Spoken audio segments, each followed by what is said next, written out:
What if season 2 മാർവലിന്റെ ഏറ്റവും പുതുതായിട്ട് ഇറങ്ങിയ ആനിമേഷൻ വെബ് സീരീസ് ആണ് വാട്ട് ഇഫ്. സീസൺ 2 പറ്റിയുള്ള എന്റെ ഒരു ഒപ്പീനിയൻ ആണ് ഞാൻ പറയുന്നത്. സീസൺ 1 പറ്റിയിട്ടല്ല. സീസൺ 1 കുറച്ച് മുന്നേ ഇറങ്ങിയതാണ്, എല്ലാവരും കണ്ടിട്ടുണ്ടാവും. സീസൺ 2 ആണ് ഇപ്പൊ അവസാനമായിട്ട് ഇറങ്ങിയത്. അപ്പൊ സീസൺ 2 പറ്റിയിട്ടാണ് ഞാൻ പറയാൻ പോണത്. ഇപ്പൊ സീസൺ 1 കണ്ടിട്ടില്ലാത്തവരാണെന്നുണ്ടെങ്കിൽ ജസ്റ്റ് ഒന്ന് എന്താണ് ഇതിന്റെ പ്ലോട്ട് എന്ന് ഞാൻ പറയാം. ഓരോ യൂണിവേഴ്സിൽ നടക്കണ ഓരോ ഇൻസിഡൻസ്, അതായത് ഇപ്പൊ നമ്മളെ അവഞ്ചേഴ്സ് ഉണ്ടല്ലോ, അവഞ്ചേഴ്സിൽ ഏജ് ഓഫ് അൾട്രോൺ എന്ന് പറഞ്ഞ ഒരു മൂവി കണ്ടിട്ടുണ്ടാവും മിക്ക ആൾക്കാരും. അതിൽ ഈ അൾട്രോണും അവഞ്ചേഴ്സും തമ്മിലൊരു വാർ ഉണ്ടല്ലോ. ഓബിയസ്ലി അവഞ്ചേഴ്സ് ആണ് ജയിക്കുന്നത്.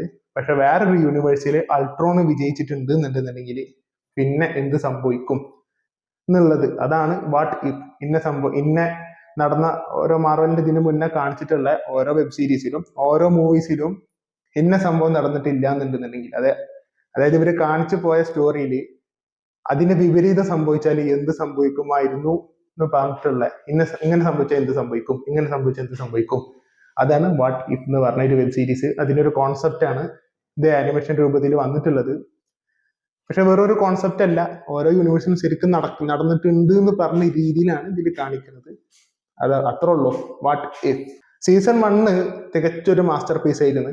എന്റെ പേഴ്സണൽ ഒപ്പീനിയൻ ആണ്. കുറെ നെഗറ്റീവ് റിവ്യൂസ് വന്നിട്ടുള്ള ഒരു സംഭവം കൂടിയാണ് സീസൺ 1. പക്ഷെ എനിക്ക് അങ്ങനെ തോന്നിയിട്ടുണ്ടായിരുന്നില്ല. സീസൺ 1 അത്യാവശ്യം നല്ല രീതിയിൽ തന്നെയാണ് അവർ എടുത്തത്. അത്യാവശ്യം അല്ല, നല്ലൊരു വെബ് സീരീസ് ആയിരുന്നു സീസൺ 1. ബട്ട് സീസൺ 2 വരുന്ന സമയത്ത് സീസൺ 1 ഒട്ടുമിക്ക ഒരു നിലവാരം പുലർത്താതെ പോയ ഒരു വെബ് സീരീസ് ആണ് സീസൺ 2 എന്ന് പറയുന്നത്.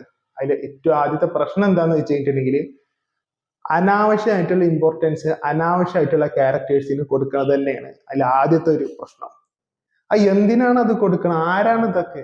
കാരണം ഈ മാർവലിൽ ഇതിന് മുന്നേ കണ്ടിട്ടുള്ള മൂവീസിൽ ഒരു ഡോക്ടർ സ്ട്രേഞ്ച് ഉണ്ടല്ലോ, ഡോക്ടർ സ്ട്രേഞ്ച് എത്രത്തോളം പവർഫുൾ ആയിട്ടുള്ള ഒരു ക്യാരക്ടറാണ് എന്നുള്ളത് നമുക്ക് എല്ലാവർക്കും അറിയാം. ഇതിൽ പുതുതായിട്ട് വന്ന ഒരു ക്യാരക്ടർ, അതായത് ആ ഒരു ക്യാരക്ടർ ക്യാപ്റ്റൻ പെഗി കാർട്ടർ എന്ന് പറഞ്ഞ ഒരു ക്യാരക്ടർ ഉണ്ട്. അപ്പോ ഈ ഡോക്ടർ സ്ട്രേഞ്ചിനായിട്ടുള്ള ഫൈറ്റിൽ ശരിക്കും ക്യാപ്റ്റൻ പെഗി കാർട്ടർ ആണ് ജയിക്കുന്നത്. ആരാണ് ഇതൊക്കെ? ക്യാപ്റ്റൻ പെഗി കാർട്ടർ എന്താ സംഭവം? എന്താ അത് അത് അങ്ങനെ നമ്മൾ ചെയ്യണം, അങ്ങനെ ഇപ്പൊ കാണിക്കണമെന്നുണ്ടെങ്കിൽ, അത് നമ്മൾ വിശ്വസിക്കണമെന്നുണ്ടെങ്കിലും ഈ ക്യാപ്റ്റൻ പെഗി കാർട്ടർ എന്ന് പറഞ്ഞ ഒരു ക്യാരക്ടർ എത്രത്തോളം പവർഫുൾ ആണെന്നുള്ളത് ആദ്യം അവർ കാണിക്കണമായിരുന്നു. ഇത് കാണിക്കാതെ അനാവശ്യമായിട്ടുള്ള ഒരു ഇമ്പോർട്ടൻസ്, അതായത് സീസൺ 1 എന്ന് പറയുന്ന സമയത്ത് അവിടെയുണ്ട് ക്യാപ്റ്റൻ പെഗി കാർട്ടർ, സീസൺ 1 പക്ഷെ ഓരോ ക്യാരക്ടേഴ്സിനും, ഇപ്പൊ തോർ ആണെന്നുണ്ടെങ്കിലും സ്പൈഡർമാൻ ആണെന്നുണ്ടെങ്കിലും അവരൊക്കെ ഇത് ഇങ്ങനെ കാണിച്ചു പോകുന്ന സമയത്ത് അവർക്ക് ഈ ഒരു ക്യാരക്ടേഴ്സിനൊക്കെ ഒരു സ്പേസ് ഉണ്ട് എന്നുള്ളത് മാത്രമല്ല, അവർക്കൊക്കെ അതിൻ്റെതായിട്ടുള്ള ഒരു ഇമ്പോർട്ടൻസ് ഉണ്ട്. പക്ഷെ ഇതിലേക്ക് വരുന്ന സമയത്ത് സീസൺ 2 ഒരു ആളെ മാത്രം ഫോക്കസ് ചെയ്തിട്ട് ക്യാപ്റ്റൻ പെഗി കാർട്ടർ അത് മതി വാട്ട് ഇഫ് സീസൺ 2. പിന്നെ അവരെ സ്റ്റാൻഡ് അലോൺ വെബ് സീരീസ് എടുത്താൽ പോരെ, അല്ലെങ്കിൽ അവരൊരു ആനിമേഷൻ മൂവി എടുത്താൽ പോരെ. എന്തിനാണ് ഇത് വാട്ട് ഇഫിൽ എന്തിനാണ് ക്യാപ്റ്റൻ പെഗി കാർട്ടറിനെ മാത്രം കാണിക്കണം? എന്തിനാണ്? അതിന്റെ ആവശ്യം ഉണ്ടായിരുന്നു എനിക്ക് പേഴ്സണലി തോന്നിയിട്ടില്ല. ഒരു ഇതില്ല ഡോക്ടർ സ്ട്രേഞ്ചിനെ സൈഡാക്കി കളയുന്നത്. ആരാണ് ഡോക്ടർ സ്ട്രേഞ്ചിനൊക്കെ സൈഡാക്കി കളയാൻ? ഇത് ആരാണിത്? പിന്നെ ഈ പറഞ്ഞ പോലെ തന്നെ അത്ര പവർഫുൾ ആയിട്ടുള്ള ക്യാരക്ടർ ആണ് ക്യാപ്റ്റൻ പെഗി കാർട്ടർ എന്ന് എനിക്ക് പേഴ്സണലി തോന്നിയിട്ടില്ല. അത് അങ്ങനെ കാണിച്ചിട്ടില്ല. ബട്ട് ഇൻസ്റ്റെഡ് ഓഫ് ദാറ്റ് മാർവലില് ഓൾറെഡി ഉള്ള ഇതിൽ ഇവർ ഈ ഒരു മൂവി വേൾഡിൽ ഇൻട്രൊഡ്യൂസ് ചെയ്യാത്ത ഒരു ക്യാരക്ടർ ഇതിൽ വരുന്നുണ്ട്. ഓൾറെഡി മാർവൽ ക്യാരക്ടർ ആണ് അത്, കഹോരി എന്ന് പറയും. ഇതിൽ ഈ കഹോരി എന്ന് പറഞ്ഞ ക്യാരക്ടർ കുറഞ്ഞ സമയം ക്യാപ്റ്റൻ പെഗി കാർട്ടറിന് ഈ ഒരു ക്യാരക്ടറിന് കൊടുത്തിട്ടുള്ള ഈ ഒരു സ്ക്രീൻ ടൈമിന്റെ പകുതി പോലും കഹോരിക്ക് എടുത്തിട്ടില്ല, കഹോരിക്ക് വേണ്ടി വന്നിട്ടില്ല. പക്ഷെ അതിന്റെ ഉള്ളിൽ തന്നെ എത്രത്തോളം പവർഫുൾ ആയിട്ടുള്ള ഒരു ക്യാരക്ടറാണ് കഹോരി എന്ന് പറയുന്നത് എന്നുള്ളതിൽ അത് നമുക്ക് മനസ്സിലാവും. കഹോരി ഇത് പവർഫുൾ ആയിട്ടുള്ള ഒരു ക്യാരക്ടർ ആണെന്നുള്ളത് നമുക്ക് തന്നെ മനസ്സിലാവുന്നുണ്ട്. പക്ഷെ ക്യാപ്റ്റൻ പെഗി കാർട്ടറിന്റെ സമയത്ത് അതങ്ങനെ വരുന്നില്ല. സീസൺ 1 വന്നിട്ടില്ല. പക്ഷെ സീസൺ 1 എല്ലാവരും ഉള്ളതുകൊണ്ട് അത് അത്ര നെഗറ്റീവായി തോന്നിയില്ല എന്നുള്ളത്. പക്ഷെ അതേ ക്യാരക്ടറിനെ സീസൺ 2 അത്ര ഇമ്പോർട്ടൻസ് കൊടുത്തിട്ട് വരുന്ന സമയത്ത് ഇറ്റ്സ് നോട്ട് ദാറ്റ് ഗുഡ്. പിന്നെ ഇപ്പൊ ഈ പറഞ്ഞ പോലെ കഹോരി എന്ന് പറഞ്ഞ ക്യാരക്ടർ, സത്യം പറഞ്ഞ കഹോരി എന്ന് പറഞ്ഞ ഒരു ക്യാരക്ടറിന്റെ ഒരു ലൈവ് ആക്ഷൻ മൂവി ശരിക്കും വരുമെന്നുണ്ടെങ്കിൽ മാർവൽ നല്ല സ്കോപ്പ് ഉണ്ട് തിരിച്ചു വരാന്. കാരണം ഈ കഹോരി എന്ന് പറഞ്ഞ ഒരു ക്യാരക്ടറിനെ നമ്മൾ ഈ കണ്ടുകൊണ്ടിരിക്കുമ്പോൾ ഇതിൽ കാണുന്ന സമയത്ത് ഇത് ശരിക്കും നമ്മളൊരു ആനിമേഷൻ വെബ് സീരീസ് ആണ് കണ്ടുകൊണ്ടിരിക്കുന്നത് എന്നുള്ള പല സമയത്തും മറന്നു പോകും. കാരണം അത്രയും ടോപ്പ് ക്വാളിറ്റിയിലാണ് ഈ ഒരു ക്യാരക്ടറിനെ ഇതിൽ ഇവർ കൊടുത്തിട്ടുള്ളത്. ഇത് പവർ കിട്ടണതും പവർ എങ്ങനെയൊക്കെ ഇവർ യൂസ് ചെയ്യണം എന്നുള്ള കുറഞ്ഞ സമയം കൊണ്ട് ഇത് നല്ലൊരു ക്യാരക്ടറാണ്, ഇത് നല്ലൊരു പവർഫുൾ ആയിട്ടുള്ള ഒരു ക്യാരക്ടറാണെന്നുള്ളത് നമുക്ക് തന്നെ പെട്ടെന്ന് മനസ്സിലാവുന്നുണ്ട്. അതുകൊണ്ട് തന്നെ ഇതിൽ ഡോക്ടർ സ്ട്രേഞ്ചിനായിട്ട് കഹോരി എന്ന് പറഞ്ഞ ക്യാരക്ടർ ഫൈറ്റ് വരുമ്പോൾ നമുക്ക് ഓക്കെ, ഡോക്ടർ സ്ട്രേഞ്ചിനെ സൈഡ് ആക്കാനുള്ള പവർ കഹോരിക്ക് ഉണ്ട് എന്നുള്ള ഒരു ചിന്ത നമുക്ക് വരും. പക്ഷെ അവിടെയും ക്യാപ്റ്റൻ പെഗി കാർട്ടറിന്റെ ഒരു അഴിഞ്ഞാട്ടാണ്. അപ്പൊ അതൊന്നും അത്ര നല്ലൊരു ഇതായിട്ട് തോന്നിയില്ല. സ്ക്രിപ്റ്റ് വൈസ് ആണെന്നുണ്ടെന്നുണ്ടെങ്കിലും സീസൺ 1ലും 2ലും ഓബിയസ്ലി നല്ല സ്ക്രിപ്റ്റ് എഴുതിയിട്ടുണ്ട്, നല്ല മേക്കിംഗ് ഉണ്ട്. പക്ഷെ എന്താണ് പ്രശ്നം, ഈ അനാവശ്യമായിട്ടുള്ള ക്യാരക്ടേഴ്സിന് അനാവശ്യമായിട്ടുള്ള ഇമ്പോർട്ടൻസ് കൊടുത്തുകൊണ്ട് ഒരു മാസ്റ്റർ പീസായി മാറുന്ന സാധനം നേരെ ഒരു ബിലോ ആവറേജിക്കാണ് സീസൺ 2 മൊത്തത്തിൽ പോയിട്ടുള്ളത്. പിന്നെ വേറൊരു സംഭവം, സീസൺ 1ൽ നമ്മൾ കണ്ടിട്ടുള്ള വേറൊരു സംഭവം, മാർവലിൽ നമ്മൾ ഇതിന് മുന്നേ കണ്ടുപോയിട്ടുള്ള ഒട്ടുമിക്ക ക്യാരക്ടേഴ്സും എന്തിലുണ്ട്, സീസൺ 1ലുണ്ട്. സീസൺ 2ൽ വരുന്ന സമയത്ത് തോറില്ല. തോറൊക്കെ അവസാനം എന്തിനോ വരുന്നതാണ്, ഒന്നുമില്ല, തോറൊന്നും ഇല്ല ഇതില്. ക്യാപ്റ്റൻ മാർവൽ തീരല്ല, സ്പൈഡർമാന് തീരല്ല. ഇതൊക്കെ സീസൺ 1ലുണ്ടായിരുന്നു. ബട്ട് സീസൺ 2ലേക്ക് വരുന്ന സമയത്ത് ഇതൊന്നുമില്ല.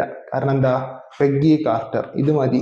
പെഗ്ഗി കാർട്ടറിനുണ്ട് ഇങ്ങനെ അങ്ങോട്ട് മേലെ കൊണ്ട് അവിടെ ഇങ്ങനെ ഇരുത്തുക.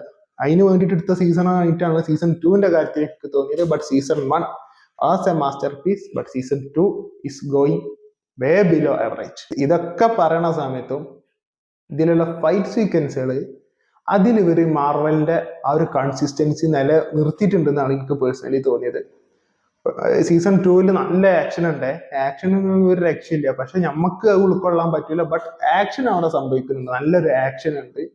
ബാക്ക്ഗ്രൗണ്ട് സ്കോറും ബോത്ത് സീസൺ 1 ആൻഡ് സീസൺ 2ലൊക്കെ നല്ല രീതിയിൽ കൊടുത്തിട്ടുണ്ട്. ഓരോ സീൻ ബൈ സീൻ അപ്ലിഫ്റ്റ് ചെയ്യാനുള്ള ക്വാളിറ്റി ബാക്ക്ഗ്രൗണ്ട് സ്കോർ ഇവർ കൊടുത്തിട്ടുണ്ട്. സോ സീസൺ 2ലുള്ള ഈ വന്നിട്ടുള്ള ആക്ഷൻ സീക്വൻസുകളും ബാക്ക്ഗ്രൗണ്ട് സ്കോറും മാത്രം നോക്കുകയാണെന്നുണ്ടെങ്കിൽ നല്ല രീതിയിൽ അത് എടുത്തിട്ടുണ്ട്. അതുകൊണ്ട് തന്നെ സീസൺ 2 സത്യം പറഞ്ഞിട്ടുണ്ടെങ്കിൽ നെഗറ്റീവും പോസിറ്റീവ്സും ഒരേപോലെ നിൽക്കുന്നുണ്ട്. നമുക്ക് ഉൾക്കൊള്ളാൻ കഴിയാത്ത കാര്യങ്ങളും ഉൾക്കൊള്ളുന്ന കാര്യങ്ങളും ഒരേപോലെ നിൽക്കുന്നുണ്ട്. പിന്നെ ഓബിയസ്ലി സീസൺ 1ഉം സീസൺ 2ലും അങ്ങനെ വലിയ എന്താ പറയാ ലാഗുള്ള സംഭവം ഒന്നല്ല. കുറെ ലാഗൊന്നുമില്ല സീസൺ 1ലാണെങ്കിലും സീസൺ 2ലാണെന്നുണ്ടെങ്കിലും. പിന്നെ സീസൺ 1ൽ വാച്ചർ എന്ന് പറഞ്ഞ ഒരു ക്യാരക്ടർ ഉണ്ട്. വാച്ചറിനെ കഴിച്ച സാധനങ്ങളൊക്കെ സീസൺ 1ൽ നമുക്ക് കാണാൻ പറ്റിയിട്ട് അഗെയിൻ സീസൺ 2ൽ അങ്ങനത്തെ യാതൊരു സംഭവമില്ല. സീസൺ 1ൽ നമുക്ക് നല്ല ടീം വർക്കിന്റെ കാര്യങ്ങളൊക്കെ, നല്ല ടീം വർക്കും ഈ അവഞ്ചേഴ്സിന്റെ ഒരു സ്ഥിരം ഒരു അവഞ്ചേഴ്സ് എന്ന് പറയുമ്പോൾ നമ്മൾ പ്രതീക്ഷിക്കുന്ന സാധനം സീസൺ 1ലുണ്ട്. അഗെയിൻ സീസൺ 2ൽ അത് മിസ്സിംഗ് ആണ്. പെഗ്ഗി കാർട്ടറിന്റെ ഒരു അഴിഞ്ഞാട്ടം, വൺ മാൻ ഷോ എന്ന് പറയില്ലേ, അതാണ് അതിൽ. പിന്നെയും കഹോരിക്കാണ് പിന്നെ ഒരു ഇമ്പോർട്ടൻസ് കുറച്ചുകൂടി കൊടുത്തിട്ടുണ്ട്. And it was nice. അപ്പൊ അങ്ങനെ നോക്കണ സമയത്ത് ഇത് ഈ മേക്കിങ്ങും ഈ നല്ല രീതിയിലുള്ള ആക്ഷനും ഈ പറഞ്ഞ പോസിറ്റീവ്സ് ഒക്കെ വെച്ച് നോക്കുകയാണെന്നുണ്ടെങ്കിൽ പ്ലസ് കഹോരി എന്ന് പറഞ്ഞ ആ ഒരു പുതിയ ക്യാരക്ടറിന്റെ ഒരു എന്താ പറയാ അവർക്ക് ആ ഒരു ക്യാരക്ടറിന് കൊടുത്തിട്ടുള്ള ഒരു പ്രസന്റേഷൻ, ആ ഒരു ക്യാരക്ടറൈസേഷൻ ഒക്കെ വരുന്ന സമയത്ത് വേ ബിലോ ആവറേജിൽ പോകേണ്ട ഒരു സീസൺ 2 ഒരു ആവറേജ് ആ ഒരു രീതിയിലേക്ക് എത്തിയിട്ടുണ്ട്. സോ ഓവറോൾ ഒരു ആവറേജ് എക്സ്പീരിയൻസ് ആണ് എനിക്ക് പേഴ്സണലി സീസൺ 2ൽ കിട്ടിയിട്ടുള്ളത്. അഗൈൻ സീസൺ 1 കണ്ടിട്ടില്ലാത്തവരാണെന്നുണ്ടെങ്കിൽ season 1 is a masterpiece, but season 2 is an average web series. പക്ഷെ ഇതിൽ വേറൊരു സംഭവം ഉണ്ട്. ഇപ്പൊ സീസൺ 2 കാണുന്ന ചില ആൾക്കാർക്ക് അത് ഇഷ്ടപ്പെടും, ചില ആൾക്കാർക്ക് അത്. ഒന്നാമത്തെ കാര്യം എന്ന് വെച്ചിട്ടുണ്ടെങ്കിൽ മാർവലിന്റെ ഇതിന്റെ മുന്നത്തെ ഒരു മൂവീസും കണ്ടിട്ടില്ല. ഇതിന്റെ മുന്നേ ഇതൊക്കെ ക്യാപ്റ്റൻ അമേരിക്ക ആ ഒരു ക്യാരക്ടറാണ്, തോർ ഒരു ക്യാരക്ടറാണ്, ഒക്കെ എത്രത്തോളം പവർഫുൾ ആയിട്ടുള്ള ക്യാരക്ടേഴ്സ് ആണെന്ന് അറിയാത്ത ആൾക്കാർക്കാണെന്നുണ്ടെന്നുണ്ടെങ്കിൽ സീസൺ 2 മോനെ സൂപ്പർ എന്നൊക്കെ പറഞ്ഞ് കൈയടിക്കുമായിരിക്കും. ബട്ട് മാർവൽ എന്താണെന്നും ഇത് ഈ ക്യാരക്ടേഴ്സ് എന്താണെന്നുള്ള 20% അറിയണ ആൾക്കാരാണ് സീസൺ 2 കാണുന്നുണ്ടെന്നുണ്ടെങ്കിൽ ഡെഫിനറ്റ്ലി ഒരു ആവറേജ് എക്സ്പീരിയൻസ് കിട്ടുള്ളൂ എന്നാണ് എനിക്ക് പേഴ്സണലി തോന്നുന്നത്. നിങ്ങൾ വെബ് സീരീസ് കണ്ടിട്ടുണ്ടെന്നുണ്ടെങ്കിൽ അഭിപ്രായം താഴെ കമന്റ് ബോക്സിൽ അറിയിക്കുക. This is Saqib talks signing out.